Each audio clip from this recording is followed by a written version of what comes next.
Hello friends, so நம்ம இப்போ 15th செப்டம்பருக்கு முன்னாடி எல்லா இன்கம் டேக்ஸ் ரிட்டர்ன்ஸும் ஃபைல் பண்ணி முடிச்சிருப்போம். ஸோ ஒரு ரிட்டர்ன்ஸாக ப்ராசஸ் பண்ணி கொடுப்பாங்க கவர்மெண்ட் சைட்லேருந்து. ஸோ அதுலேயும் நமக்கு நிறைய குவரிஸ் வரும். ஸோ அதுக்கு ரிலேட்டடான ஒரு கேஸில் தான் நம்ம இந்த வீடியோவில் பார்க்க போகிறோம். TDS credit denial when it is not reflected in 26 AS. So அதுக்கு ரிலேட்டடான கேஸ் லா வந்து பார்த்தீங்கன்னா மும்பை ஐடாட்ல நாயக் அண்ட் கோ அப்படின்னு கேஸ் லா வந்து ஜட்மெண்ட் வந்திருக்கு.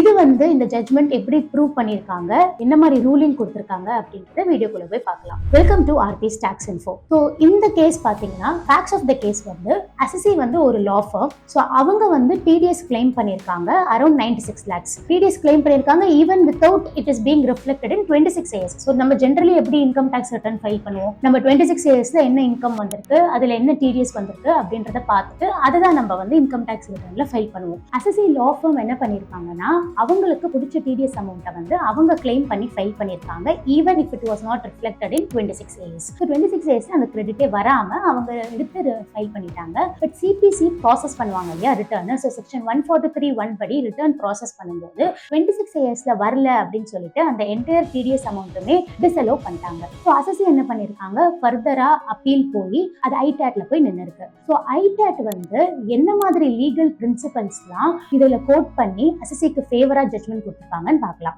ஸோ லீகல் பிரின்சிபல்ஸ் ஐடாட் என்ன கோட் பண்ணிருக்கு அப்படின்னா 26 AS is not conclusive and final. அதாவது 26 ASன்றது ஒரு டாக்குமெண்ட்ரி ஸ்டேட்மெண்ட் தான் ஃப்ரம் கவர்மெண்ட் சைட். பட் அதை வந்து கன்க்ளூசிவ் அண்ட் ஃபைனலா எடுத்துக்க கூடாது. அதுலயுமே வந்து ஏதாவது டெக்னிக்கல் டிஃபெக்ட்ஸ் வரலாம் அப்படின்றத சொல்லியிருக்காங்க. அதே மாதிரி செகண்ட் என்னன்னா duty of assessing officer to clearly check the evidences. So இப்போ ஏதாவது ஒரு அசசி ஃபைல் பண்றாங்க ரிட்டர்ன், அது வந்து 26 ASல வரல, நீங்க டிஸ்அலோவ் பண்றீங்கன்னா அசசி மறுபடியும் அதுக்கு ரிப்ளை பண்ணியிருக்காங்க, இந்த மாதிரி நான் இதெல்லாம் வந்து டெபாசிட் பண்ணியிருக்கேன் வந்து 26 AS தான் ரிஃப்ளெக்ட் ஆகல அப்படின்னு அசசி ஏதாவது வாதாடுறாங்கன்னா அசசிங் ஆஃபீஸர் என்ன பண்ணணும்னா அதெல்லாம் கன்சிடர் பண்ணணும், டாக்குமெண்ட்ரி எவிடன்சஸ் பார்க்கணும். இன்கேஸ் டிடக்டர் வந்து ஒழுங்கா டெபாசிட் பண்ணியிருக்கானா, சலான்ஸ்லாம் இருக்கா, அதுக்கான பேன்ல ஃபைல் பண்ணியிருக்கானா அப்படின்னு டாக்குமெண்ட்ரி எவிடன்ஸ் பார்க்காம சும்மா டிஸ்அலோவ் பண்ணக்கூடாது அப்படின்றத சொல்லியிருக்காங்க. தேர்ட் பாயிண்ட் என்னன்னா இந்த assessee should not suffer because of deductor's liability. So deductor வந்து ஆல்ரெடி அவனுக்கு TDS பிடிச்சிட்டான் அசசி கிட்டே இருந்து.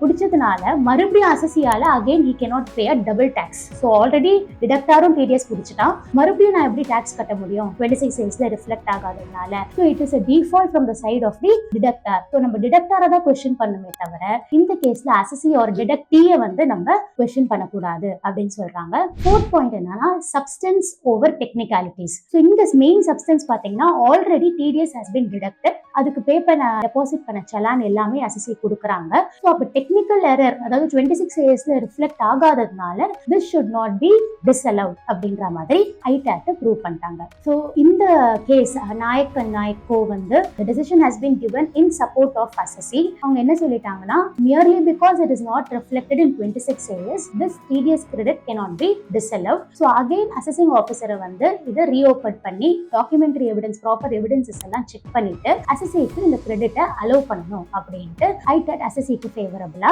டிசிஷன் கொடுத்துருக்காங்க. ஸோ இதுக்கு ரிலேட்டடான ஏதாவது டவுட்ஸ் இருந்தால் கமெண்ட் செக்ஷனில் போஸ்ட் பண்ணுங்க. தேங்க்யூ.